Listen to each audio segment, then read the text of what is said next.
fokus ke Allah lagi dengan apa yang disampaikan karya Yesus di dunia. Oke. Karya Yesus di dunia yaitu pengajarannya semua, ya kan, walaupun umat Yahudi sebagian banyak yang tidak juga, karena namanya manusia ya, nggak melihat dia mau Yahudi tidak Yahudi, tapi itulah prinsip dosa dari dalam diri yang belum bisa lepas, ya kan. Tidak semua yang mengikut Yesus itu bisa bertahan, buktinya ada juga yang berkhianat.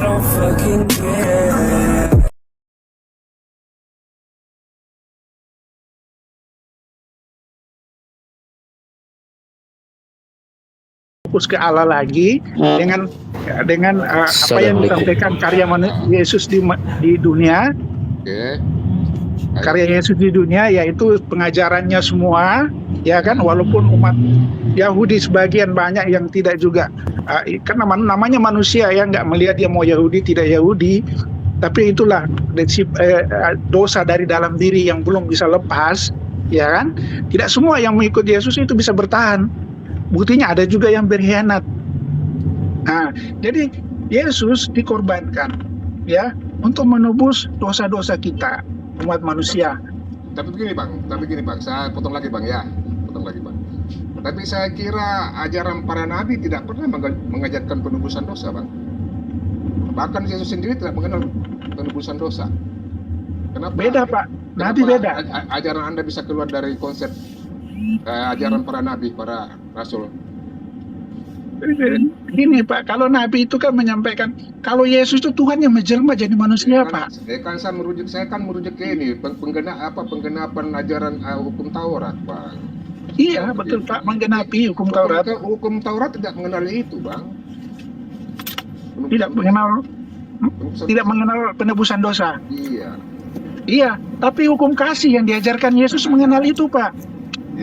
Yang dibawa Yesus itu hukum kasih. Coba kita belajar, coba baca-baca Bibelnya Bang. Yesus tidak pernah mengajarkan itu Bang. Ya kita sudah, ya udah. Mungkin ada dari Kristen juga bisa menambahi, ya. Bolehlah dibaca-baca pelajaran Bibelnya. Ada nggak penjelasan Yesus mengatakan bahwa itu ada dalam ajaran penebusan dosa? Enggak Pak. Yesus tidak secara eksplisit. Kalau saya merujuk ke sejarah, ketika orang-orang Farisi yang menabrak ajaran Yesus disitulah berubah suatu ajaran yang Yesus Pak. Ini menurut sejarah dengan apa yang tercantum di Alkitab Abang ini. Ya di ayat berapa itu Pak? Di sini kan ada Roma di sini Pak mengatakan ayat Roma. Iya. Roma boleh. Coba dibuka. Boleh dibacakan Roma 14 ayat 9. Sebab untuk itulah Kristus telah mati dan hidup kembali supaya ia menjadi Tuhan baik bagi orang yang mati maupun bagi orang-orang yang hidup. Berarti Lukas 2 ayat 11 itu salah ya, karena di situ kan tertulis telah lahir Tuhan di kota telah lahir Kristus Tuhan di kota Daud. Padahal kata Paulus, dia harus mati dulu. Yesus tuh harus mati dulu supaya jadi Tuhan. Berarti menyalahi Lukas dengan Paulus tidak sepakat. Yesus mati dulu baru jadi Tuhan. Maksudnya gimana Bu? Ya di Roma kan yang seperti dikutip tadi Bang Farid.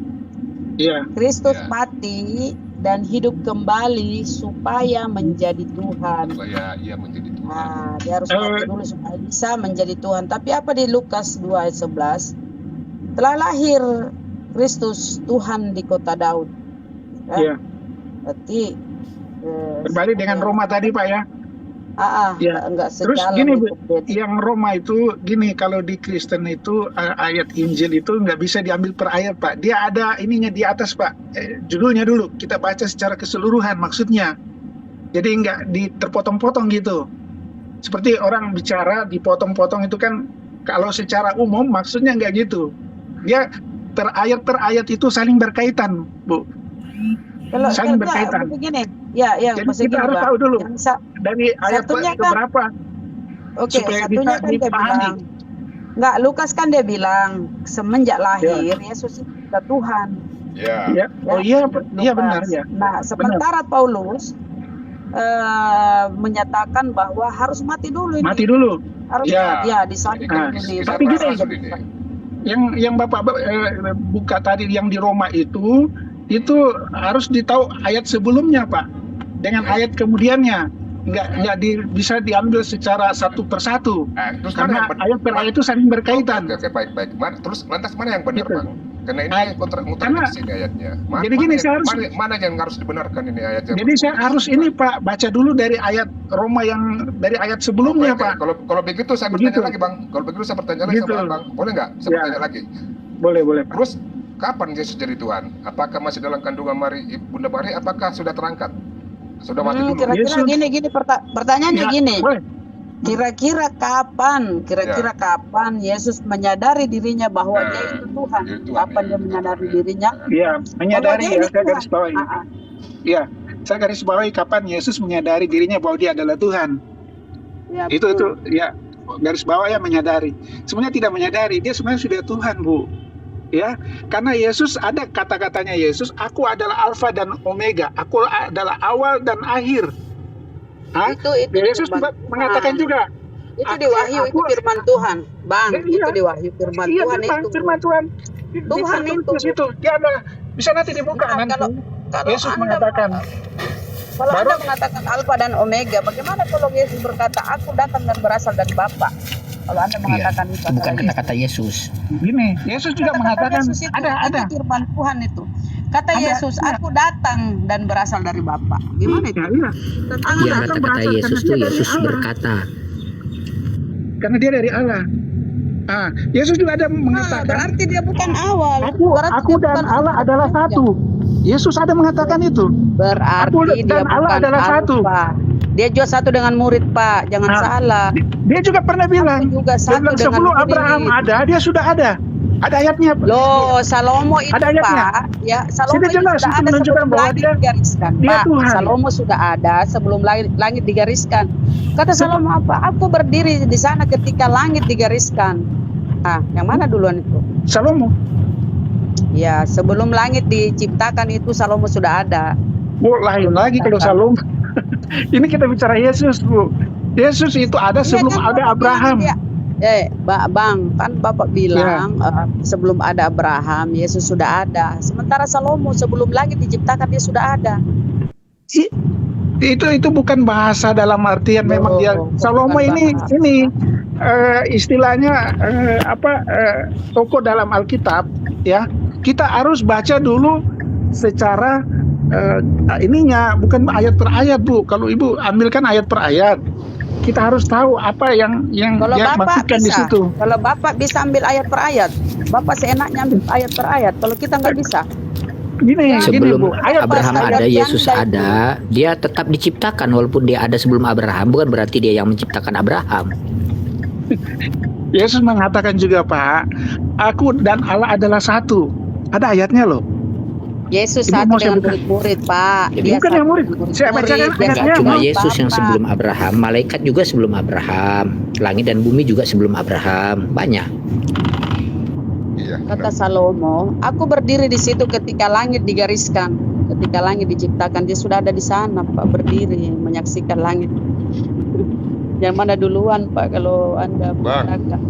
Bang, ini saya bacakan lagi ayatnya, Bang. Ini begitu banyak bertebaran itu ayat-ayat yang berkaitan dengan ketuhanan, kontradiksi ketuhanan Yesus, Bang. Ini abang perlu pahami, ini perlu betul-betul memahami Bibelnya nih, Bang.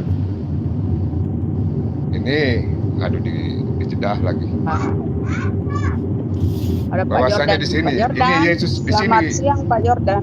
Di sini Yesus berkata, Bang Jordan. Di sini Yesus berkata, ini kata-kata Yesus loh, Bang. Coba disimak baik-baik ini. Sesungguhnya barang siapa mendengar perkataanku dan percaya kepada Dia yang telah mengutus aku. Nah, itu. Ia mempunyai hidup yang kekal dan tidak turut dihukum, sebab ia sudah pindah dari dalam maut ke dalam hidup.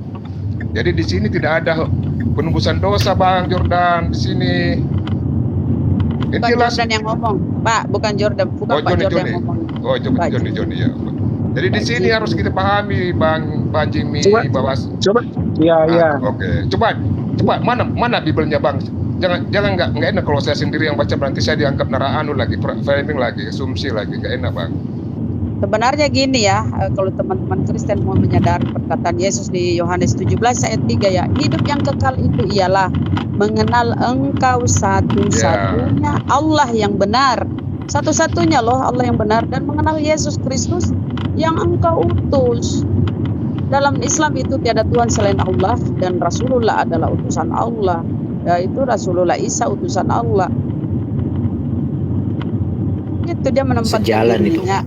Kalau perkataan Isa atau Nabi atau Yesus itu, dia tidak pernah mengatakan dirinya saya ini Tuhan. Para penulis yang menyebut seperti itu ya. Begini, Bu Rama. Para penulis Begini, Bu Rama, yang Bu Rama. menyebutnya dia Tuhan. Begini, Bu Lukas Rama. telah lahir Kristus Iya. Tuhan di kota Daud. Penulis. Begini, Bu Rama, semua ayat-ayat yang tertulis di situ Yesus memperkenalkan Tuhannya, Bunda Rama. Iya. Aku Bukan bersyukur Yesus. kepadamu Bapa. Iya, Aku bukan bersyukur mengaku Yesus sebagai Tuhan. Yesus itu memperkenalkan Tuhannya, Bapaknya kepada pengikutnya. Kata Yesus apa? Aku bersyukur kepadamu Bapa, Tuhan langit dan bumi. Bapa ini Tuhan langit dan bumi, Bapa ini dong. Atau di dalam Kisah Para Rasul ya, Allah yang menciptakan bumi dan segala isinya. Dia adalah Tuhan atas langit dan bumi. Nah ini kok kalian mau membedakan Allah dengan Tuhan? Padahal pengajaran Yesus, Allah ya Tuhan itu sendiri. Ya, Tuhan adalah sebutan, sementara Allah itu adalah proper name namanya. Ya jangan dipisah-pisahkan.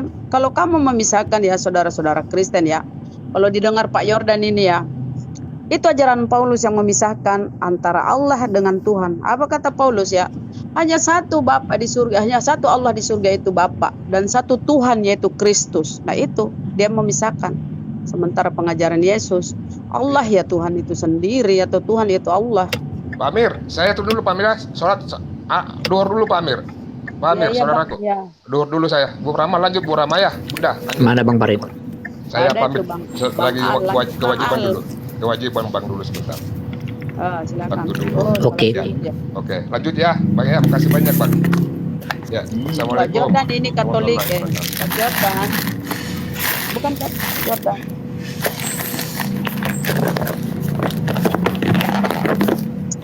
Jadi gitu ya. Mobil mau gak berani lewat sih. Oh. Ya, Coba Bang Jimmy kasih satu ayat yang keluar dari mulut Yesus yang bilang, akulah Tuhan, sembahlah aku. Ada nggak? Ya. Halo? Iya, Pak. Kasih satu ayat dari Injil itu yang Yesus keluar dari mulutnya ngomong. Dia bilang, akulah Tuhan, sembahlah aku. Ya Allah. Gini Pak ya, Yesus tidak ada memang mengatakan dirinya bahwa dia adalah Tuhan. Tapi dia tidak mengejar pengakuan, Pak. Tapi dari kata-katanya itu di situ tersirat, Pak. Ada kata-katanya, aku dan Bapa adalah satu. Itu satu, Pak, ada jelas loh itu tertulis. Aku dan Bapa adalah satu. Kalau itu kan kalimat kiasan, harus kalimat yang jelas. Kalau kalimat kiasan, saya juga bisa bilang saya juga punya anak. Kalau gitu, Tuhan punya anak. Banyak kata-kata Tuhan pun, God itu pun dinisbatkan kepada Nabi juga kalau di dalam bahasa Inggris, bahasa Ibrani kan. Tapi itu kan kalimat kiasan, makanya harus ada kalimat yang jelas.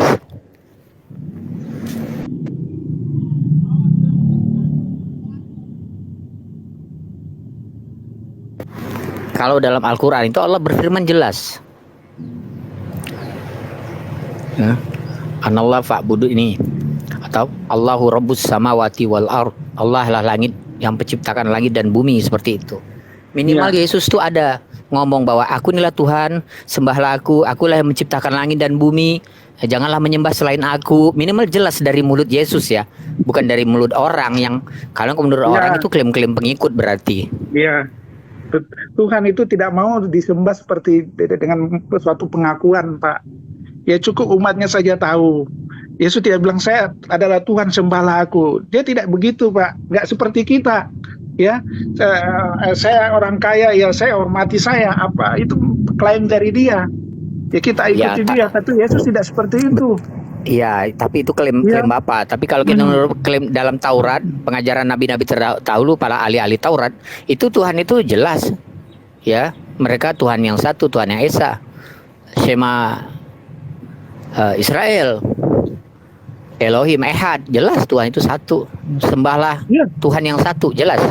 Iya, satu tuh di Kristen juga Tuhannya nggak tiga, Pak, satu juga dia satu, pengakuan di situ. Oh, berarti juga dijelaskan. Bapa, Satu.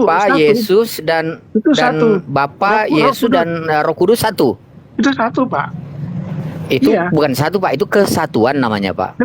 Iya, kesatuan satu. Nah, Jadi bukan beda, Pak. Kalau terminologi bahasa satu dengan kesatuan beda. Kesatuan itu adalah gabungan dari 3 elemen menjadi satu. Jadi ada 3 oknumnya. Kalau satu itu satu oknumnya. satu, Beda, Pak. Pak. Itu falsafah Greek sama falsafah Hindu yang konsep begitu, Pak. Kalau Betul, Bapak betul. baca tentang konsep falsafah Hindu dan Greek, itu konsepnya begitu. Jadi satu itu kemudian membelah diri menjadi 3, memberikan turunan-turunan dari satu energi. Itu sumbernya Hindu sama Greek, Pak. Tapi kalau ajaran-ajaran dari Taurat seperti Yahudi maupun Islam, itu tidak seperti itu konsepnya. Satu ya satu, tidak ada 3 oknum, tidak ada pembelahan, tidak ada reinkarnasi seperti itu, Pak. Iya, itu kalau di Kristen, Pak, ya emang konsepnya Tuhan itu satu, Pak. Kita nggak ada dibilang terbagi-bagi. Hanya satu, ya itulah Tuhan menjelma jadi manusia, ya, dalam wujud Yesus. Iya, Pak, itu roh. tadi sudah saya bilang, Pak. Itu Tuhan menjelma menjadi manusia, itu falsafah Greek sama Hindu, Pak. Hindu tuh seperti itu. Jadi satu Tuhan, kemudian dia menjelma menjadi 3. Ya, ada dewa Wisnu, Shiva, Brahma, seperti itu, Pak. Greek juga begitu. Ada Zeus, ya. Kemudian ada dewa-dewa yang lain, ya, maupun Persia juga begitu, Pak. Tapi dalam ahli-ahli Taurat tidak ada pemahaman seperti itu, bahwa Tuhan itu punya 3 oknum gitu, menjelma menjadi 3 konsep. Tidak ada seperti itu, Bu. Yang ada itu Musa ingin melihat Tuhan, kemudian dia tidak mampu karena baru melihat cahaya saja dia sudah pingsan, ya, gunung sudah pecah ketika dia minta melihat Tuhan itu. Maupun nabi-nabi yang lain nggak ada, belum ada. Jadi kalau kita menurut kepada Taurat, ya.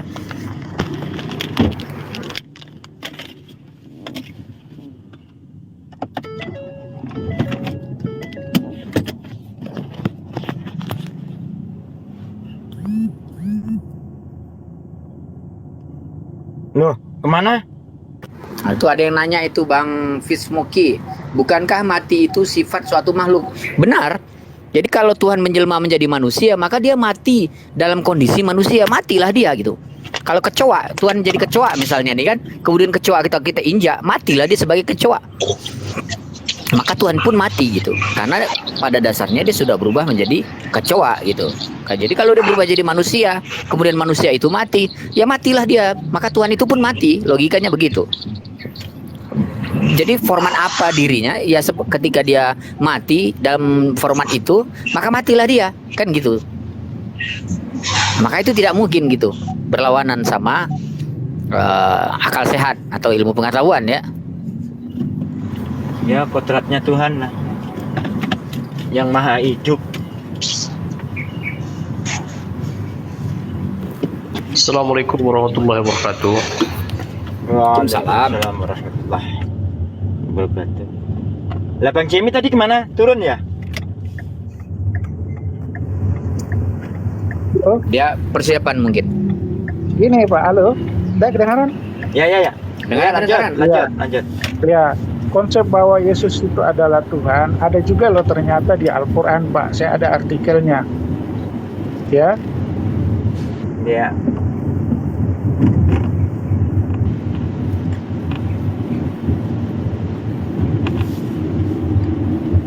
Kalau di Al-Quran jelas nggak ada artikel untuk Yesus itu Tuhan. Karena kafirlah orang yang menyatakan Isa alaihissalam atau Yesus itu Tuhan itu sendiri. Jadi Karena tendang sama Al-Quran kalau ngomong gitu. Nah iya, ketendang, Pak. Innallaha. Kalau di Al-Quran itu gini, Innallaha Rabbi wa Rabbukum Fa'budu haja siratal mustaqim. Sesungguhnya Allah itu Tuhanku dan Tuhanmu. Ya, sembahlah Dia. Inilah jalan yang lurus. Itu kata Yesus di dalam Al-Qur'an ya, yang dikutip. Wa inna Seperti Allaha yang- rabbi wa rabbukum. Bu, saya bacakan Aku akan di datang ke At-Taubah. bapakku dan bapakmu, Tuhanku. Oke ya, saya baca.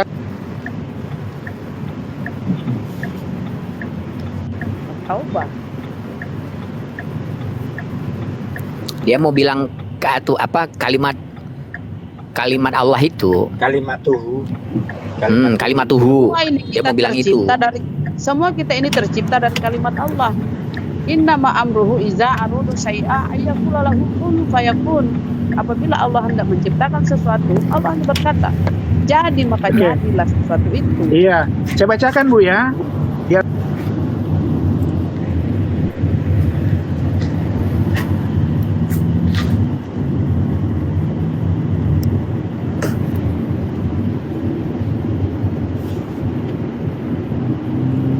Ataupun enggak, dia mau bilang ruh, kutipkan ruhku.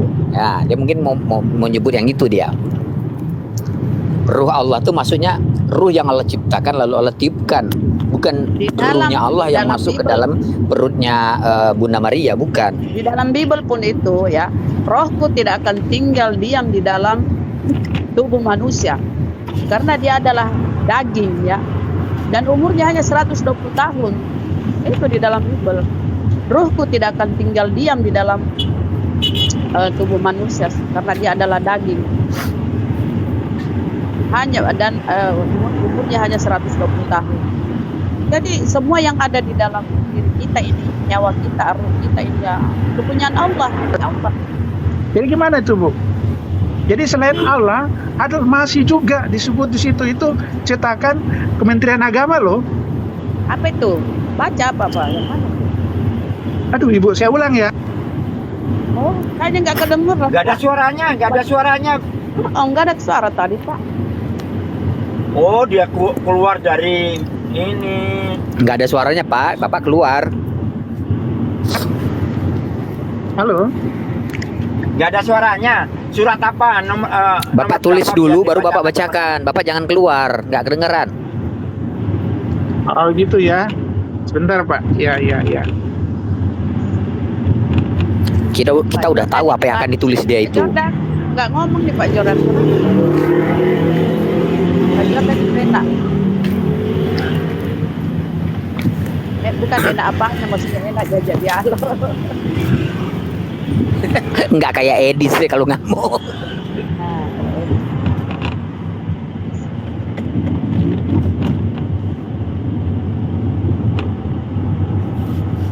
Adalah kata Nabi Isa di dalam Al-Quran itu, Innallaha rabbi wa rabbukum fa'budu haja siratal mustaqim.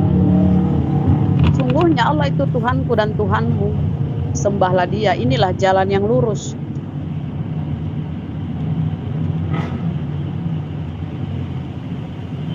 Satu-satunya jalan kebenaran dan hidup. Ya memang benar pada saat itu untuk Bani Israel ya memang Yesus jalan kebenaran dan hidup. Tapi sebelum Yesus pada zaman Musa lah jalan kebenaran dan hidup. Pada zaman Abraham lah jalan kebenaran dan hidup. Jadi masing-masing nabi itu memang jalan kebenaran dan hidup bagi umatnya. Nah, akhir zaman ini tak ada nabi lagi sebagai jalan kebenaran dan hidup kecuali Rasulullah Muhammad SAW. Rahmatan lil alamin. Khataman Nabi. Mana dia? Ibarat rumah yang punya satu pintu. Kita bilang inilah satu-satunya jalan. Ya di rumah kita itu ya memang itulah jalannya. Tapi di Iya. Valencio, siapa ya? Siapa ini ya? Apa ini? Yesus itu Gak ada yang salah. Gak ada yang salah dengan kalimat itu. Yesus itu jalan, artinya Yesus adalah pengajaran yang dia bawa itu adalah jalan ya. Tapi bukan tujuan, tujuannya adalah surganya Bapak. Bukan tujuan, misalnya kalau kamu mau ke mall, ya memang kamu melalui jalan, tapi tujuan bukan ke mall. Jalan itu adalah petunjuk, ya, petunjuk, pengajaran yang dibawa oleh Yesus. Tujuan. Halo Bu, halo. Saya bacakan ya. Kedengaran suaranya? Bunda Rahma? Ya, silakan, Ya, silakan benar. Bang. Iya, Bang Ali ya, kedengaran ya. Jadi Ya di baca-baca sini- kedengeran. Ya, ini cetakan Kementerian Agama.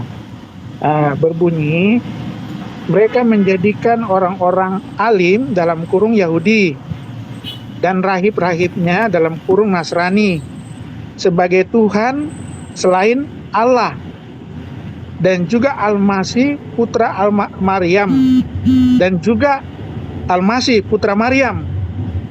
Nah, jadi selain Tuhan Allah dan juga Al-Masih putra Maryam. Padahal mereka hanya disuruh menyembah Tuhan yang Maha Esa. Tidak ada Tuhan selain Dia. Maha suci Dia dari apa yang mereka persekutukan. Jadi Nah, itu maksudnya kan di sini, Betul. Itu jelas Benar. Pak itu. Jangan Tapi di sini- menyekutukan Allah. tapi ada kata Bu. gini. Biar saya Bu, jelaskan, dengar biar dulu. saya jelaskan. Dengar dulu. Saya ulang sekali lagi Bu ya. Mereka menjadikan orang-orang alim dalam kurung Yahudi dan rahib-rahibnya dalam kurung Nasrani, ya, sebagai Tuhan selain Allah dan juga Al-Masih putra Maryam. Jadi termasuk Iya. Al-Masih putra Maryam, Bu. Gini. Saya jelasin ya. Gini, Saya jelaskan Gimana? itu ada sebab nuzulnya Gini. itu.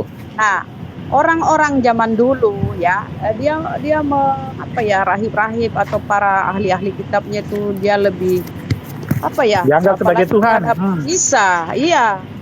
Apalagi terhadap Nabi Isa ya, banyak yang mau menuhankan. Padahal Allah itu tiada sekutu baginya ya. Pada sekutu. Ini- Laisa kami selihi sayun, enggak ada yang menyerupai dengan dia. Saya tambahin, Bu. Ahad, Allahu samad, lam yalid wa lam yulad. Tidak beranak dan tidak pula diperanakkan. Wa lam yakul lahu kufuwan ahad. Tidak ada satu pun yang serupa dengan dia. Jadi Ya. itu peringatan, jangan menyekutukan Allah. Jangan. Itu, saya sudah tambahin, Bu, jelas, ya. Pak. Iya, silakan. Itu ayatnya ada asbabun nuzulnya. Asbabun nuzulnya ketika itu ada seorang sahabat Nabi itu dia seorang Nasrani, tapi dia sahabatnya Rasulullah. Ketika itu dia mau masuk Islam. Ketika Rasulullah hijrah ke Taif itu, dia datang memberikan buah-buahan kepada Rasulullah ketika itu. Dan Rasulullah melihat di lehernya itu ada salib. Nah, salib dari emas. Nah, kemudian itu Rasulullah katakan, "Oh ya Adas, sesungguhnya tahukah kamu," katanya, "sesungguhnya orang-orang Nasrani itu menjadikan rahib-rahib mereka seperti menjadikan rahib-rahib mereka itu Tuhan bagi mereka." Nah, kemudian dia bertanya, "Tapi kami tidak menyembahnya ya Rasulullah," katanya begitu. Jadi dia membela rahib. "Kami tidak menyembah rahib," katanya. "Tahukah kamu, sesungguhnya hak halal dan mengharamkan itu adalah hak Allah. Jadi ketika itu diambil alih oleh rahib-rahib kalian, maka sama seperti kalian menyembahnya." Ya, jadi emas itu diharamkan di dalam perjanjian lama ataupun di dalam Taurat ya. Tapi kan rahib-rahib itu membolehkan orang Nasrani memakai emas. Nah, jadi Rasul mengatakan bahwa hak menghalalkan dan mengharam itu hak Allah. Jadi kalau rahib mengambil hak Allah berarti sama saja seperti mereka itu mengambil posisi Tuhan. Makanya di ayat itu tadi dijelaskan bahwa sesungguhnya orang-orang Yahudi dan Nasrani, Ahlul Kitab itu menjadikan rahib-rahib mereka itu sebagai Tuhan mereka. Ya kita lihat aja teman-teman Oten itu ya kan, ada confession namanya, pengakuan dosa. Kemudian paus-paus atau rahib-rahib itu bisa mengampuni dosa mereka. Lah, itu luar biasa itu padahal hak Tuhan, itu hak Allah. Nah, itu diambil alih oleh mereka. Satu. Yang kedua tadi mengatakan ini halal, ini haram, itu hak Allah. Membatalkan hukum-hukum Taurat, hukum-hukum Allah, itu Allah. Tapi kalian Paulus yang membatalkan ya. Babi tadi haram jadi tidak haram. Ya, sunat itu diwajibkan bersunat, kalian tidak sunat. Diperintahkan untuk bersujud, kalian tidak sujud. Apalagi diperintahkan berkorban, kalian malah manusia kalian korbankan. Makanya dikatakan rahib-rahib itu mereka tuh menyembah rahib-rahib itu seperti Tuhan. Apalagi dengan mengatakan bahwa manusia itu adalah Nabi Isa itu adalah Allah, Tuhan, ya, atau anak Allah seperti itu. Makanya dikatakan seperti itu oleh Al-Quran. Al-Quran menyindir, ya, meluruskan penyimpangan akidah yang kalian punya. Nah, seperti itu, Pak. Ya ini aku tanggapi dulu sedikit di bawah ini. Katanya jangan baca Al-Fatihah. Ihdinas siratal mustaqim itu, ya tunjukilah kami jalan yang lurus. Ihdinas siratal mustaqim siratal ladzina an'amta alaihim ghairil maghdubi alaihim waladdallin.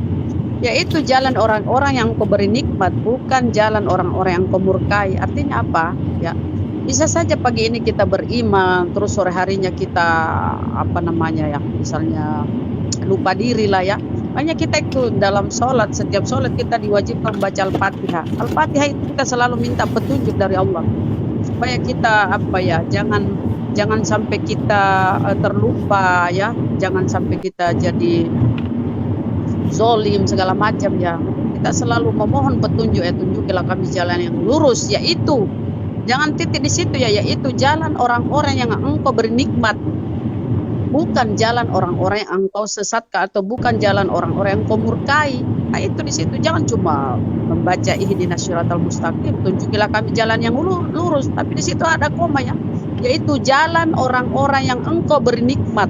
Nah itu. Jadi minan nabiyyin wasyuhada wasiddiqin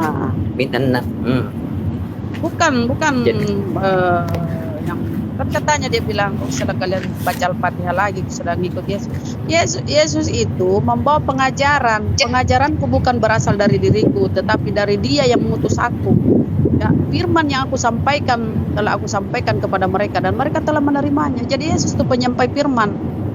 Di dalam Wahyu 1 ayat 1 ya. Inilah wahyu Yesus Kristus yang dikaruniakan Allah kepadanya. Jadi Yesus itu bukan Tuhan, Dia itu penerima wahyu. Seperti halnya dengan Nabi Musa ya, Rasulullah Musa dan Rasulullah Muhammad sallallahu alaihi wasallam. Ya beliau itu orang-orang pilihan ya, manusia pilihan yang diberkah, yang dikasih kemuliaan, yang dikasih pewahyuan. Nah, itulah di Wahyu 1 ayat 1. Inilah wahyu Yesus Kristus yang dikaruniakan Allah kepadanya. Begitu. Ya, jangan kau menganggap dia Tuhan karena dia bisa menyembuhkan orang sakit, membangkitkan Lazarus. Enggak, dia itu diberi mukjizat ya. Seperti halnya Nabi Musa diberi mukjizat. Rasulullah diberi mukjizat Isra Mi'raj atau bulan. Banyak mukjizat para nabi-nabi ya. Banyak, karena itu Allah yang memberikan ya. Barang siapa ya, sebab siapa yang diutus Allah, dia yang menyampaikan firman Allah. Karena Allah akan mengaruniakan rohnya yang tidak terbatas. Nah itu kurasa saudara-saudara Kristen ya, kalau Anda mau memahami betul-betul apa yang ada di Bible. Sebab siapa yang diutus Allah, ini di Yohanes ya, dia yang menyampaikan firman Allah. Karena Allah akan mengaruniakan rohnya yang tidak terbatas. Makanya para nabi, para rasul itu bisa bermukjizat. Ketika Yesus mau membangkitkan Lazarus, dia kan menengadah ke atas, memohon kepada Tuhannya, memohon kepada Bapaknya. Aku tahu ya Bapakku, Engkau selalu mendengar doaku, atau Engkau selalu mendengarkan aku. Tadi berdoa sebelum dia membangkitkan Lazarus. Ketika dia hendak disalib, dia pun berdoa, sekiranya cawan ini bisa lalu di hadapanku, tapi bukan kehendakku. Tapi bukan kehendakku yang terjadi, melainkan kehendakmu lah yang jadi. Jadi Yesus selalu bersandar, menyandarkan. Betul guys. Yes. Iya. Itu Bang Jemi. Selalu dengan ayat itu benar enggak? Ya. Oke. Apa yang dibacakan sama Bu Rahma? Ya, dengar. Oke, saya paham maksudnya. Ya, menjadikan rahib dan apa itu sebagai Tuhan, ya kan? Orang Yahudi dan Nasrani sebagai Tuhan. Tapi di sini yang saya mau tanyakan, Pak, di ayat ini dia mengatakan begini, Pak. Mereka menjadikan rahib sebagai Tuhan selain Allah, ya, selain Allah dan juga Al-Masih Putra Maryam. Jadi maksudnya apa itu, Pak? Selain Allah dan juga. Ya, dan juga kan berarti juga. Al-Masih Putra Maryam dan berarti juga itu Allah kan menyambung. Iya. Dan ia menyambung. Bukan. Jadi Allah dan Al-Masih di sini kalau saya tanggapnya, Pak. Itu kalimatnya terpotong, itu nggak selesai. Kalimatnya kan kentara. Kan kalimatnya sudah jelas itu. Orang Yahudi menganggap rahibnya ya sebagai Tuhan. Sebagai Tuhan. Allah. Dan juga Isa Al-Masih dituhankan juga oleh umat Kristen. Gitu. Oh gitu maksudnya. Sehingga hanya Allah lah yang berhak untuk disembah. Kalau yang beliau-beliau ini kan utusan. Dan rabi-rabi tadi sudah dijelaskan sama Bang Sapa tadi terkait dengan hukum-hukum, ngikuti hukumnya rabi-rabi atau hukumnya siapa itu tadi, pembesar-pembesar agama itu, tidak melihat konteksnya para rahib-rahib, tidak melihat atas perintahnya Tuhan, tapi mengikuti rabi-rabi.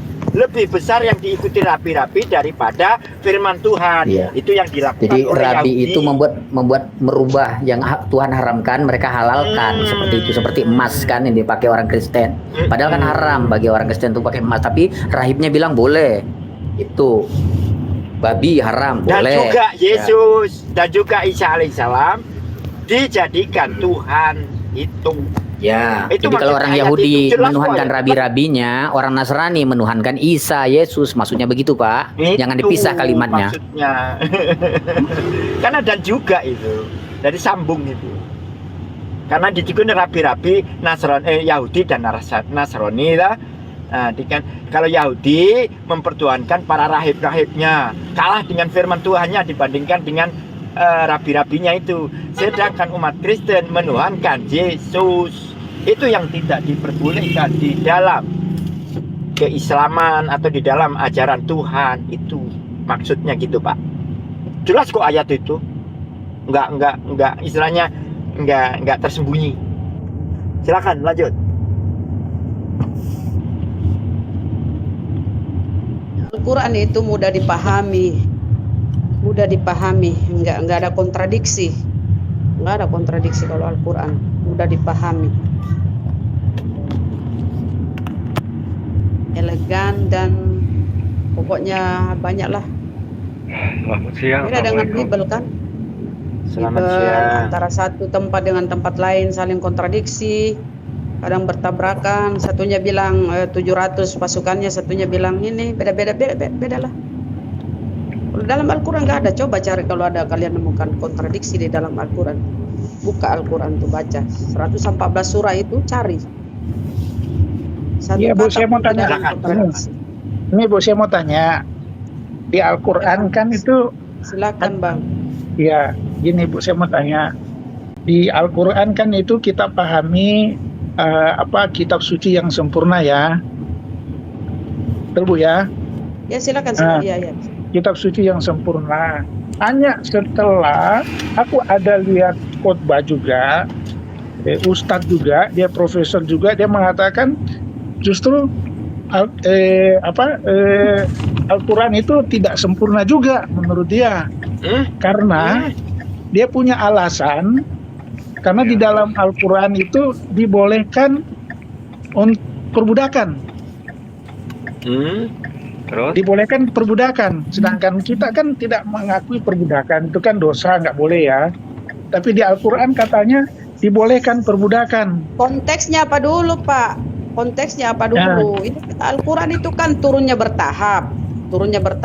Nah, ketika zaman itu, Bu? Biar dulu. Biarkan dulu Bu. Oke, lanjut. Biar Silakan. ditularkan dulu pertanyaannya Bu. Begitu. Jadi ini yang bilang ini Ustadz juga. Jadi saya juga sempat kaget juga, kok bisa bilang, oh ternyata di Al-Quran juga ada terjadi dibolehkan untuk jual beli perempuan. Sorry ya, maaf ya, bukan ini yang saya cuma mengutip dari Ustadz ini yang ngomong, Ustadz Sakur, ya. Dan itu dibolehkan. Dan tidak ada ayat pun yang membantah. Dan tidak ada satupun ayat yang membantah. Itu gimana? Ada. Ustadz Sakur itu dia Islam liberal, Jil. Tapi nggak apa-apa lah. Saya tanggapi dulu ya. Nah, jadi dalam Al-Quran tentang perbudakan itu sudah dinasah, sudah dihapuskan. Jadi Rasulullah SAW itu menganjurkan kepada para sahabat-sahabatnya untuk membebaskan budak. Jadi Islamlah yang menghapuskan perbudakan itu di muka bumi. Nah, sebelum Islam itu memang perbudakan itu ada dan sudah menjadi budaya. Nah, kenapa terjadi perbudakan? Perbudakan itu terjadi ketika dalam medan perang. Kemudian ada tawanan perang. Nah, tawanan perang ini mereka itu ada yang dibunuh. Jadi kalau mereka melawan, menyerang atau mau membunuh juga, ya otomatis mereka dibunuh kan. Tapi ada juga yang tidak dibunuh, boleh dijadikan lawan untuk misalnya. Halo, tes dengar. Nah, jadi perbudakan itu dalam konteks perang yang harus dipahami. Konteks perang, orang-orang tawanan. Jadi tawanan-tawanan perang itu, mereka itu jangan salah ya Pak. Budak itu diperlakukan sama dengan hak-haknya itu sama dengan yang menawan. Dikasih makan yang layak, dikasih tempat tinggal yang layak, dikasih hak-haknya yang layak budak itu. Tapi dia namanya budak. Budak kenapa? Karena status mereka itu tawanan. Kalau mereka dilepaskan, mereka membunuh yang menawan, begitu loh. Nah, ini kalau mereka dalam Islam itu boleh ditebus. Jadi kalau orang-orang musuh-musuh itu kalau mereka mau nebus saudaranya itu, dia ada yang budak itu bisa ditebus gitu. Dan Rasulullah menganjurkan kepada para sahabat itu untuk membebaskan budak. Jadi kalau budak itu dipekerjakan sebagai pembantu di rumah ya, dia harus diperlakukan sebagai manusia yang layak gitu. Kasih makan, kasih pakaian, kasih tempat tinggal. Tidak seperti orang-orang Eropa memperbudak manusia seperti hewan. Dirantai, diikat ya, kemudian disebat seperti itu, diperlakukan kerja rodi ya. Islam tidak begitu dalam sejarah. Budak itu kata Rasulullah, perlakukan dengan baik kata Rasulullah. Makanya banyak budak-budak itu yang akhirnya mereka sukarela masuk Islam akhirnya. Karena dengan akhlak orang muslim yang seperti itu. Nah itu satu.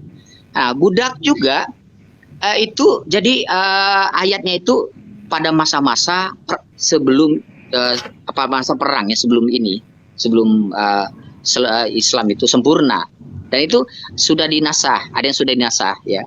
Nah, jadi terjadinya itu karena kondisi perang, itu yang harus digaris bawahi ya Pak ya, bukan dalam kondisi normal seperti sekarang ini. Nggak boleh memperbudak manusia, Islam melarang itu, haram hukumnya.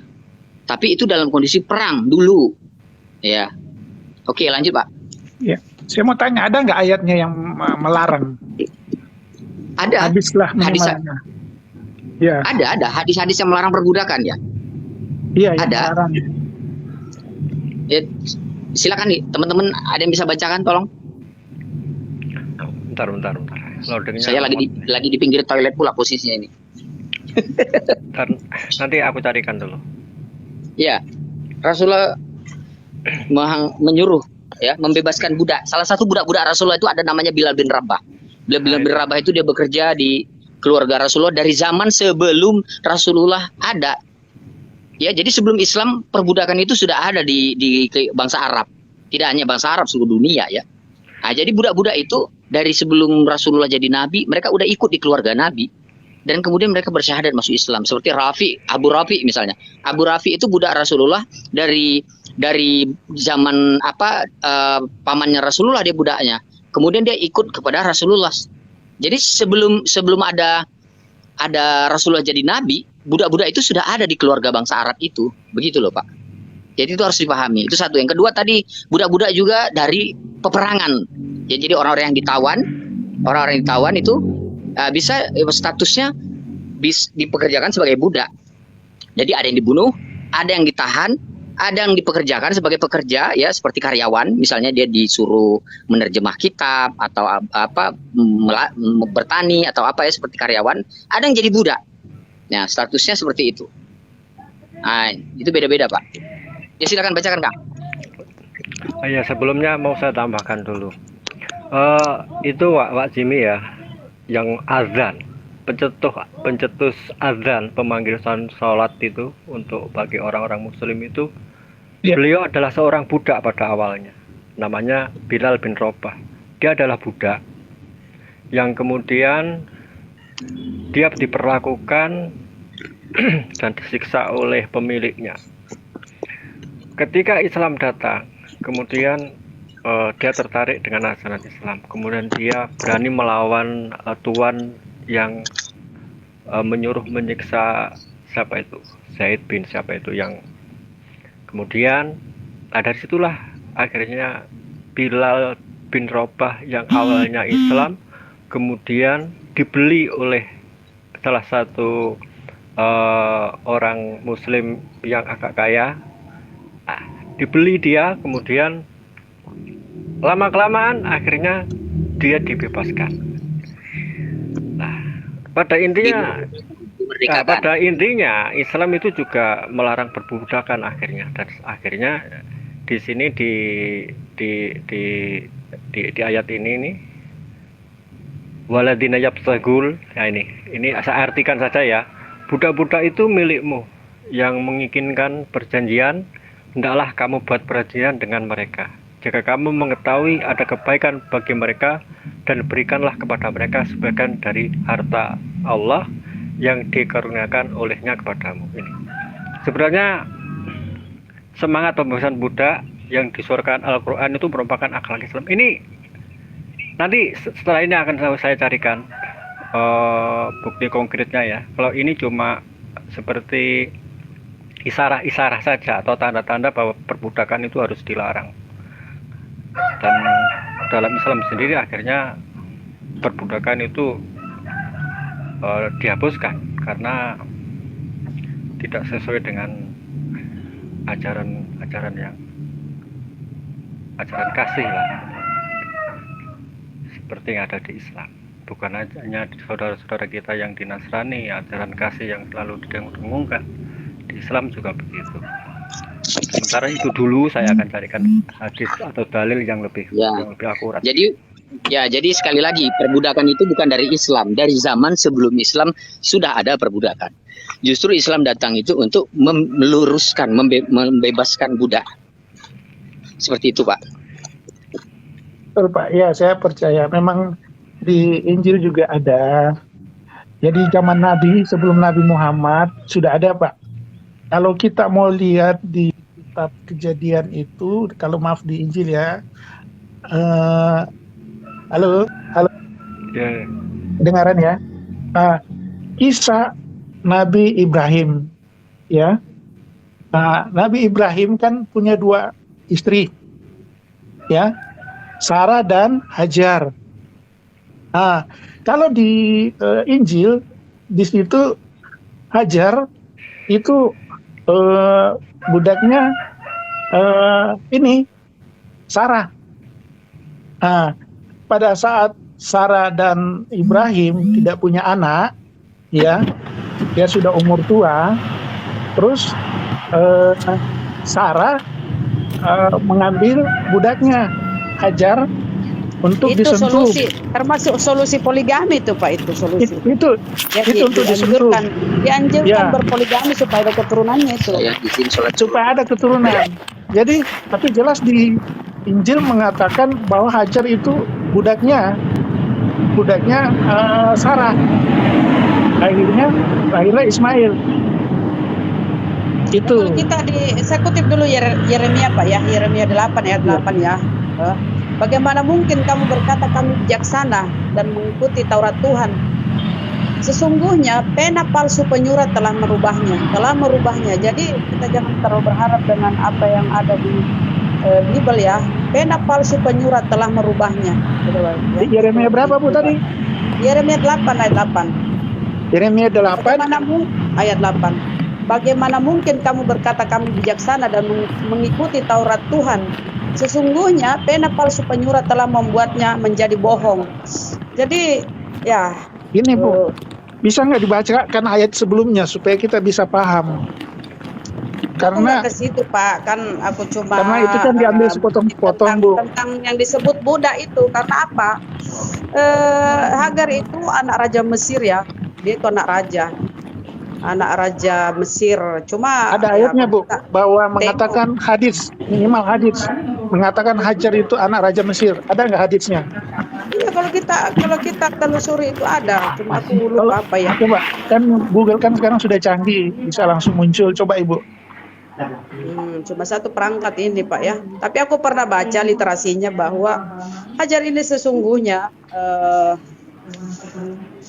keturunan dari Raja Mesir, dan Ibrahim atau Abraham kala itu ya dikasih hadiah karena apa ya pernah aku baca ya, dia dikasih hadiah dari raja itu Pak ya.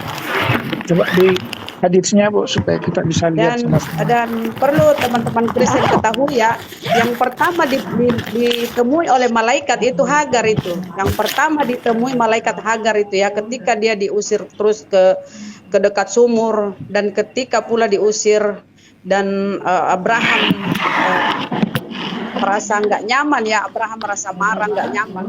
Cuma diperintahkan harus taat kepada Sarah gitu loh ya, harus apa namanya ya, harus mengikuti apa yang dimau Sarah. Akhirnya Hagar itu diusir ceritanya ya. Terus ketika dia Nabi Ismail itu kehausan, ditemuilah oleh malaikat. Nah, jadi yang ditemui oleh pertama kali ditemui malaikat itu adalah Hagar ya. Pertama ketika dia dimarah oleh Sarah, dan ketika dia diusir ya, ketika Nabi Ismail menangis karena kehausan. Nah, di situ pun dia ditemui oleh malaikat utusan Tuhan ya. Yang jadi itu harus kalian paham ya. Yang pertama ditemui oleh malaikat itu adalah Hagar, utusan dari Allah ya, malaikat menemuinya. Dan kedua ketika Ismail kehausan. Nah, itu silakan dibaca itu ya. Ya mohon hadisnya Bu, kalau saya cuma pengen tahu saja ajar ini Kita profilnya. bahas itu Bang, kita nggak bahas ke situ, Profilnya. nanti kita bahas itu. Kita akan bahas Kirimkan. Hagar. Iya, Kita akan hadisnya bahas Hajar yang itu Hagar, keturunan Raja Mesir ya. itu aja. Nanti aku Ya. cari karena aku cuma Ya, Bu, satu ya. perangkat nih. Aku akan Oke, carikan Bu, Pak. ya. Ya. Iya, Oke, itu lanjut, aja. Yang bicara masalah budak. Jadi sebelum Nabi Muhammad memang sudah ada, dan itu dijelaskan. Dengar dulu ya, ini di bawah aku tanggap ya, dengar ya. Yohanes dan Petrus yang kuanggap rasul itu ya, dia itu buta huruf, tidak terpelajar ya. Ini aku tanggapin, aku suka menanggapi yang di typing ini ya. Yohanes dan Markus itu di Kisah Para Rasul, Yohanes dan Petrus dia itu tidak terpelajar, buta huruf ya. Kalau kamu nyinggung-nyinggung buta huruf ya, itu Rasul Petrus, Yohanes, dia itu tidak terpelajar. Dia anak nelayan ya. Dia nelayan. Silakan lanjut Bang Jimmy. Sekedar Halo aku. Bang Jimmy. Iya. Ini Saya Bang Jimmy. mau Masalah nih. hadis tadi. Bentar Bang Raditya. 2 menit. Oh ya, oke. Iya. Memberikan sedikit ini masalah perbudakan. Di hadis riwayat Bukhari dan Muslim. Di sini nomornya tidak ada, tapi di sini menerangkan bahwa saya baca lengkap aja ya, paling cuma 2 alinea, paling cuma 1 menit. Nah ini hal ini seperti hadis Rasulullah SAW dari Abu Musa, dari hadisnya itu dari Abu Musa al-Asy'ari radhiyallahu an, bahwa Nabi Muhammad bersabda, 3 kelompok yang akan diberikan pahala mereka. 2 kali pertama laki-laki ahli kitab yang beriman kepada nabinya lalu berjumpa dengan Nabi Sallallahu Alaihi Wasallam. Kemudian dia beriman kepada beliau, mengikutinya dan membenarkannya, maka dia memperoleh 2 pahala. Titik. Kedua, seorang budak yang melaksanakan hak Allah dan hak tuannya, maka dia memperoleh 2 pahala.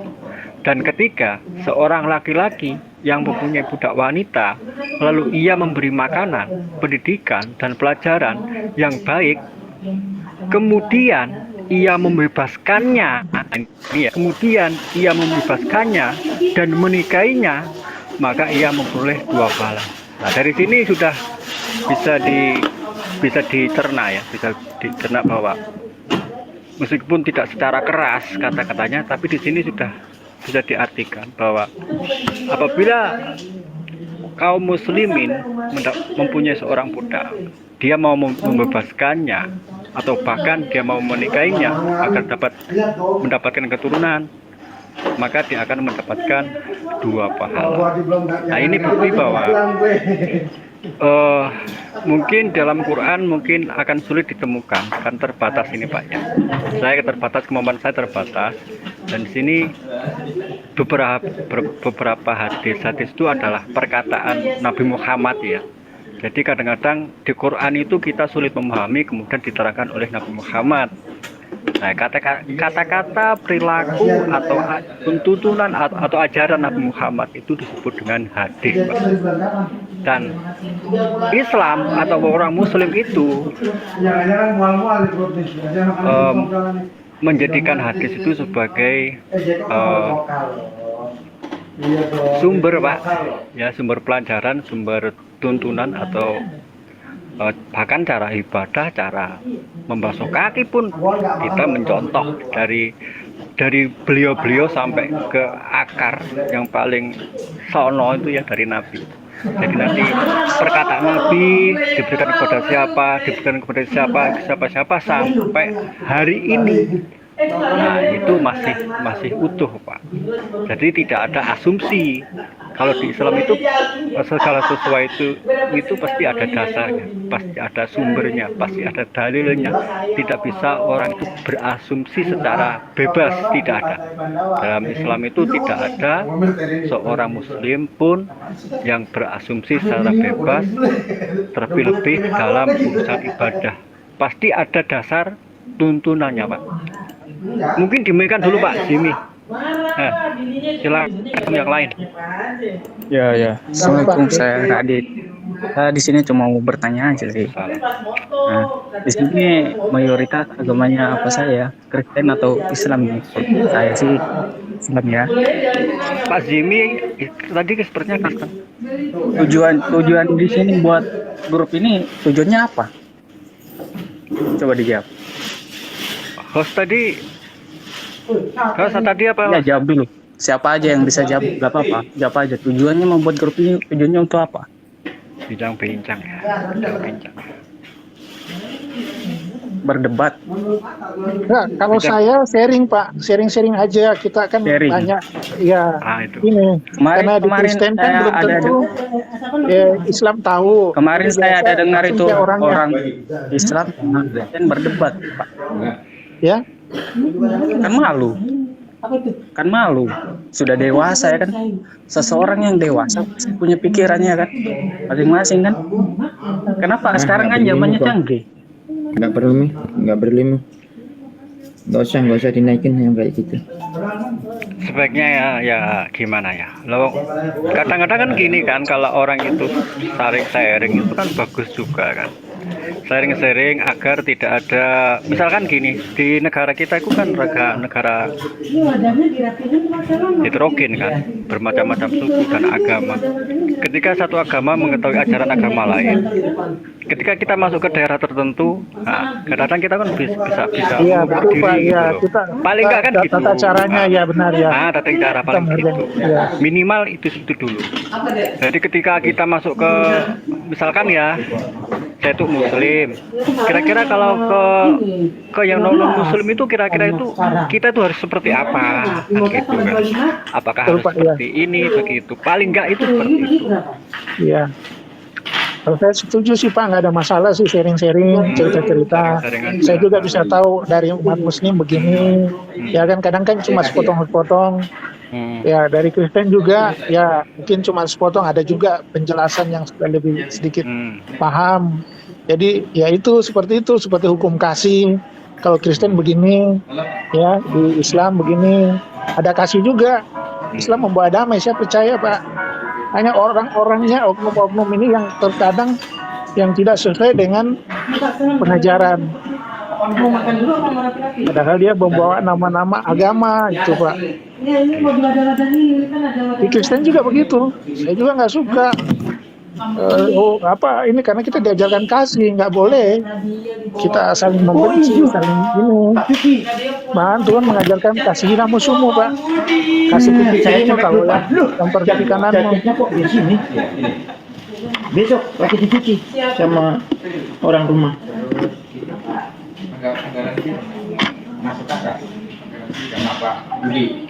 Kalau dokter itu saya sendiri juga kurang mampu ya untuk menjawab gitu. Mungkin saya cuma sering dengerin gitu aja.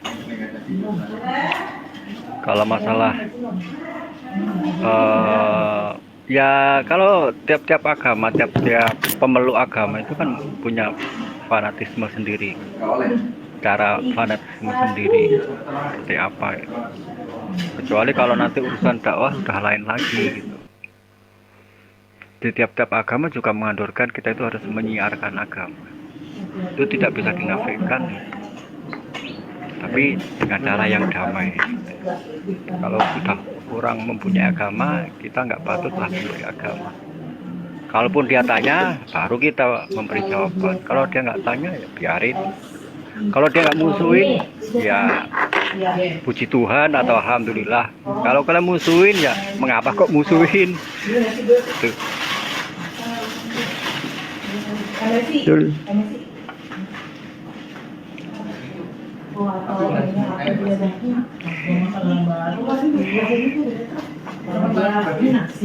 Ya, kira-kira begitu dulu Pak. Nanti kapan kita bisa kumpul lagi, bisa sharing-sharing Pak. Iya. Nanti malam bisa masuk lagi. Ya. Boleh. Nanti malam Pak ya. Nanti Oke. saya cari Pak yang Kita sama ngobrol. katakan juga ya. Siap. Oke Pak, saya kira Sharing-sharing. gitu. Iya Pak. Makasih Pak. Assalamualaikum ya. Waalaikumsalam. Alaikum. Waalaikumsalam. Ini Bunda Rama Bu dari mana Rama Bun? nih, Bunda Rama? Makassar dia. Oh, Bapak ini dari mana Pak? Saya Jakarta, sering aku di Jakarta. sudah lama ngikutin tapi jarang ngikut, cuma ngikutin terus Nggak pernah saya naik. jarang. Paling cuma typing di bawah doang. Suruh aja kan Bu Rahma.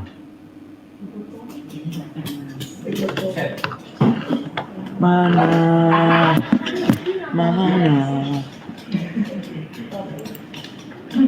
Saya suka dengerin itu yang atau debat atau diskusi yang enak didengerin gitu. Kalau yang paling celometan itu juga pusing kepala. Iya. Debat yang enak, yang santun gitu.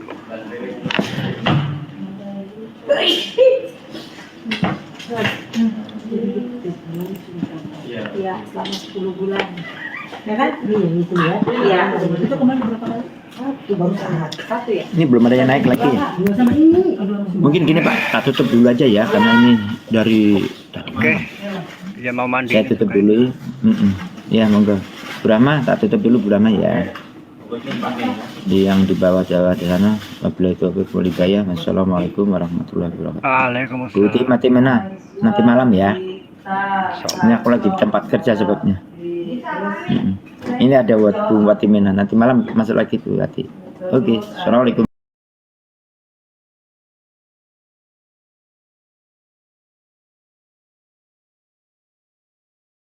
Kan kenapa ini yang dia mengaku utusan itu dia dituhankan gitu. Rasulullah juga dia mengakui utusan, dia tidak kami tuhankan. Beliau tidak kami tuhankan. Dini, aku turun dulu ya biar Pipo naik ya. Boleh. Oke, bye-bye. Oh, masih Nanti naik lagi. tumben masih jualan itu. Jadi yang satu inilah yang fenomenal ini, yang dikatakan utusan yang dituhankan ini sangat fenomenal ini. Kalau yang lain utusan tidak ada yang menuhankan. Utusan ya fix, manusia ya manusia. Bukan manusia itu mempunyai sifat keilahian atau sebaliknya. Selamat siang menjelang sore. Selamat siang menjelang sore rekan-rekan Selamat siang. saya. Selamat siang menjelang sore. Selamat siang. Oke. Oke, gimana? Lanjut. Dua. Dua kemungkinan. Kalau Apa nggak itu? ini, Apa? kalau nggak Komal ini di Benek, saya yang turun. Oke, Nah, itu yang betul. ada. Siap. Kalau nggak Optimis Komal ini sekali. di Benek, saya yang akan di-kick. Jangan gitu lah, jangan gitu, woi, jangan gitu, woi, jangan gitu. Enggak, kalau ini bertahan saya nggak di-kick syukur, tapi Komalnya akan di Benek. Kenapa memang kenapa? Gitu bagus aku kick. Kau mau Daripada ucap di Bennett apa? bagus ku kick. Udah, sebelum itu kau kick barangkali lebih bagus. Kau kick lebih bagus barangkali. Mau ngomong apa memang? Takut. Opung takut. Gimana? Kita lanjut. Dilanjut atau tidak? Lanjut. Gas, lanjut. Apa? Mau ngomong apa? Mau nanya apa? Apa? Udah? Iya, udah. Apa? Apa? Mau ngomong apa? Masih bertanya kepada Anda. Masih kau Tuhan kan anak orang.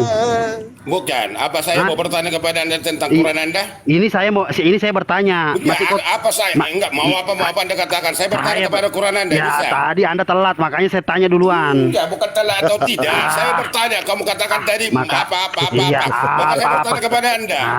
Kau tahu Ramai. bisa. Enggak, bukan tahu bagaimana tahu. Iya, saya bertanya kepada Anda, tahu Anda bertanya kepada saya. Iya, apa? Mau tanya apa? Mau nanya apa? Iya, mau nanya apa? Mau nanya apa? Iya, mau nanya apa kau? Mau nanya apa? Mau nanya? Ya udah nanya. Iya, bisa nanya. Bisa nanya. Cepet. Cepet buruan. Lama sekali. Dengarkan baik-baik. Dengerin. Kau dengar, jangan pakai mulut. Buru. Iya. Apa lama banget? Lama kau, Pipo. Pegang dulu sebelah kanan dan kemudian dia atau tidak. Tuh, udah pegang. Ada Roh Kudus di sini, di samping saya. Ya oke. Baik, udah. Cepat. Kita sekarang diskusi yang bagus, yang santun dan yang enak. Boleh kan? Lama pula kau. Oke, jangan ada penghujatan. Bertele-tele cepatlah, bertele-tele. Setuju. Udah. Bertele-tele tidak usah. Gas terus. Saya kasih kau bintang 5, saya hargai kau karena kamu sudah menerima apa adanya dan hadapannya. Siap. Saya bertanya kepada Anda tentang Quran dan hadis saya tidak memahami. Jelas. Betul jelas sekali. Saya tidak memahami Quran dan hadis Anda, tapi saya ingin menghormati Quran dan hadis Anda, bahkan saya menghormati orang Muslim. Betul. Oke? Betul. Saya bertanya Anda, Siap. tolong paparkan bagi saya. Kalau nggak ada ayatnya, maka saya tarik nanti kata-kata saya. Di dalam Quran yang di dalam hadis yang pernah saya pelajari, oke, ada liang kubur. Nungkar nangkir bertanya kepada liang kubur, siapa di liang kubur itu saya nggak tahu. Jelaskan bagi saya bagaimana nungkar nangkir bertanya kepada orang yang sudah ada di dalam liang kubur. Saya tidak tahu karena saya belum mati. Itu jawabannya. Kenapa? Saya belum tahu karena saya belum mati. Itu ayat untuk orang-orang yang sudah mati. Berarti kamu tidak mengerti Quran atau hadis barangkali bukan? Loh, coba kau tanya lagi ulang. Coba kau tanya lagi. Saya hanya sebatas bertanya, berarti di Quran di hadis tidak ada itu. Oke, jelas? Loh, iya itu di ayat. Jangan kau lo. Berarti coba tidak ada itu pertanyaan itu. Coba kau ulang. Coba kau ulang. Ya. Dengar. Iya, saya dengar. Iya, saya katakan kepada Anda. Iya. Kamu mendengar pakai kuping, jangan pakai mulut supaya kamu paham, oke? Iya. Oke. Saya bertanya dengan ikhlas. Pernah saya pelajari di Quran atau di hadis, saya lupa. Saya Quran pun ada sama saya duduk. Sekarang nggak ada lagi. Hanya saya sekedar bertanya, mana tahu nanti dapat hidayah. Ada dikatakan, diceritakan di situ, ayatnya saya tidak memahami. Nungkar nangkir bertanya di liang kubur. Yang ditanya siapa yang di liang kubur? Orang mati. Orang mati, oke. Ya. Orang mati ditanya, bisalah orang mati berbicara? Bisa. Berarti bukan mati? Bisa. Orang mati bisa berbicara. Berarti bukan mati. Yang mati bagaimana mati ditanya yang mati? Kalau mati bisa berbicara berarti bukan mati. Ya berarti hidup lagi dia di dalam. Berarti orang mati itu hidup. Hidup lagi seperti Yesus. Hidup menjadi manusia. Menjadi apa dia hidup? Tidak.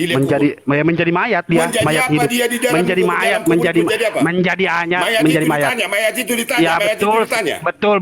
Mayat itu ditanya. Mayat itu ditanya. Berarti kalau mayat itu ditanya berarti hidup dia. Hidup dia. Berarti bukan mati. Mati hidup dia. Mati hidup kayak Yesus. Berarti bukan mati. Hidup mati. Berarti ditanya berarti bukan mati, dia di liang kubur. Dihidupkan lagi kayak Yesus.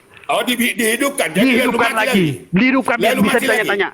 Coba ayatnya dihidupkan mana lagi. dalam Quran di hadis Anda? Tidak ada ayatnya. Tidak ada harganya. Tidak ada. Enggak. Hargai hadis hargai Quran. Buka ayatnya. Buka ayatnya. Buka. Kau bicara, kau nggak menghargai Quran dan hadis. Kau bisa ini. Coba jelaskan. Bisa kau jelaskan? Iya, saya bertahan sebatas saya bertanya, udah saya katakan. Siapa tahu saya dapat hidayah, yang ditanya siapa? Nanti aja dapat hidayahnya. Ngapa? Kapan ditanya? Siapa yang ditanya di dalam kubur? Siapa yang tanya? Coba. Ya sudah kau jelaskan itu. Orang yang mati itu ditanya. Saya bertanya, apapun keputusanmu, apapun narasimu, hanya saya sebatas bertanya. Apa di situ Kalau nggak bisa dijelaskan? kau tidur, kalau nggak bisa kau menjawab, udah coba, saya tarik kata-kata saya. coba kau jelaskan itu. Coba kau tanyakan lagi. Coba sekali lagi. Mungkar Di dan nakir. alam kubur yang ditanya apanya? Apanya yang ditanya? Di situ penjelasan pertanyaannya apa tadi? Maka berkata sinungkar nangkir, maaf kalau kalimatnya kurang pas, mungkin saya kurang memahaminya. Secara kalimatnya baik begini. Sinungkar nangkir atau nungkar nangkir atau apa siapa namanya kurang paham saya mengatakannya. Nungkar nangkir bertanya di alam kubur, yang ditanya oleh nungkar nangkir siapa, apa dan bagaimana. Itu pastel Ya gimana? Iya, yang ditanya Mungkar Nakir. Yang ditanya itu adalah orang mati yang dihidupkan kali. Baik. Di alam kubur itu hidup orang mati itu ditanya. Mungkin hidup karena dia ditanya. Kalau dia Jangan mati mungkin, berarti jangan mungkin. Nggak ada mungkin. Hidup. Orang mati itu hidup. Ya. Aku lagi saja. Nah, jadi kalau sudah dia hidup, ya hiduplah. Hidup. Iya. Berarti bukan mati dia. Wah, dihidupkan lagi. Sama kayak Yesus. Enggak, hidup dia, tapi bukan mati. Kalau begitu artinya bukan hidup, bukan mati, Ya, hidup. gini Pipo, yang ditanya itu kan, yang nanya itu kan orang apa? Malaikat Mungkar Nakir. Ya. Terus. Nah, saya belum pernah mati. Bagaimana? Berarti kau bilang aja saya nggak tahu Pak Pipo menjawab itu, saya angkat tangan, angkat bendera. Nah, itu tadi dari awal saya udah bilang saya belum pernah mati, Pipo. Astagfirullahaladzim. Belum pernah mati atau tidak mati. Kalau mati kau nggak bisa bicara dengan kau. Kalau udah kau mati ngapain saya bicara dengan kau sekarang? Nanti suatu saat keliling-keliling nanti Bang Pipo keliling-keliling ke rumah muslim, siapa tahu Bang Pipo menemukan denger dulu denger orang tua kalau ngomong. Enggak, bukan begitu, bukan begitu. Cara narasi enggak. Apapun narasimu saya tidak bantah, tapi jelaskan bagi saya dulu apa yang ditanya. Hanya orang yang merasakan yang namanya mati suri. Hanya orang. Kau yang mati, berarti kau nggak pernah mati, kau tahu yang mati, berarti udah pernah mati kau. Ya, makanya saya bilang dari awal saya belum pernah mati. Jadi makanya saya kau bisa menyaksikan di orang mati. Orang mati kau belum pernah mati, tapi tahu dirimu orang mati. mendesakku. Gimana cara kamu tuh berbicara? Kamu mendesak saya dari tadi, Nan. Kamu mendesak saya dari tadi, suruh jawab. Maka saya jawab dengan cara ngarang. Bagaimana? Omi udah matang pelatannya. Kau berani-beranilah kamu ngarang-ngarang seperti itu. Lah, karena aku tadi sudah bilang saya belum pernah mati. Kau sudah nanya aku. Makanya kalau nggak pernah mati saya nggak paham itu Pipo, saya nggak paham itu Pipo. Nah tadi awal saya sudah, makanya kalau dengar, dengar nih. Pada mulanya Pipo bertanya. Dari tadi saya dengar. Pada mulanya Pipo bertanya. Pada akhirnya langsung saya jawab. Saya tidak tahu, saya belum pernah mati. Nah, kau ulangi pula pertanyaan kau. Berarti tidak ada itu. Kalau kau nggak tahu. Betul, ya saya belum tahu. Berarti saya belum mati. Bukan tidak ada. Berarti kau tahu gini. Tidak ada di Quran di hadis itu Pak Pipo. Saya selesaikan nggak ada. Pipo sekarang saya tanya, pernah baca tidak? Enggak, ini dulu, clear dulu, tuntas. Ya, tuntas. Sampai kemana kau nanti? Di hadis ada, Pipo. Di hadis ada Pak Pipo. Ada karena Anda mengatakan ada. Kenapa mengatakan tidak ada? Woi. Peleteknya sudah matang nih. Begini. Iya, Bang Riko ya. Hargai hati Anda, hargailah. Jangan kayak gitu. Enggak boleh. Iya, Bang Riko ya. Kirim sekarang ya. Lempar kepada orang lain yang memahaminya. Jangan kau bertahan. Hadisnya ada. Pipo, hadisnya ada. Ini dengerin baik-baik. Dengerin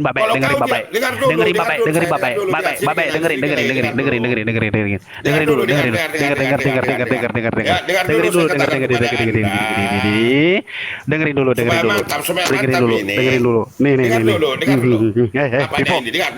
Pipo, dengerin dulu. Pipo sudah mempertanyakan sesuatu yang ada di hadis itu betul adanya. Karena tadi Pipo mengatakan bahwasanya itu ada di hadis, betul adanya. Begitu Pipo. Saya tidak mengatakan, saya hanya bertanya. Betul adanya. Mau kita urusan Anda. Karena saya katakan dari awal tadi, saya tidak memahami. Di Quran dan hadis saya tidak saya menghargai Muslim, iya. Saya tidak, makanya saya bertanya. Betul. Kan itu kan? Iya. Nah, terus, jadi maka saya katakan, kalau itu ditanya itu, si Zulkarnain bertanya di alam kubur, apa yang ditanya? Kuburan kayak manusianya, kayak rohnya, kayak Saya apanya? belum pernah Coba. mati, jadi saya belum tahu. Kalau begitu beginilah, harus kau mati dulu baru kau bisa. Nah betul, nanti Jadi begini kalau kau konsepnya. udah mati, bagaimana Begini kamu menceritakan konsepnya itu Pipo. kepada orang lain? Konsepnya begini gimana Pipo. caramu itu? Pipo, begini Enggak, konsepnya. gini. Begini konsepnya gini. Bagaimana kamu Konsepnya menceritakan kalau kau nanti, sudah mati? nanti saya ceritakan kamu pada saat Bagaimana kamu di neraka menceritakan itu Pipo. kepada orang lain? Pipo, nanti saya Tak ceritakan bolehlah. pada saat kamu di neraka. Tapi kamu tidak bagaimana kamu menceritakan itu? Bagaimana kapan kau hidupnya? Nanti Kan saya udah tidak mati menceritakannya lagi. Nanti cuma saya bilang, nanti ini saya samperin Pipo di neraka. Terus saya bilang, gimana Ngapain Pipo? kau cari Sudah Pipo? terjawab.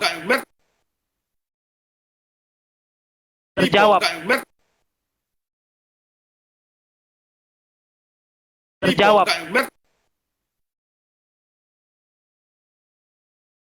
Terjawab. Terjawab.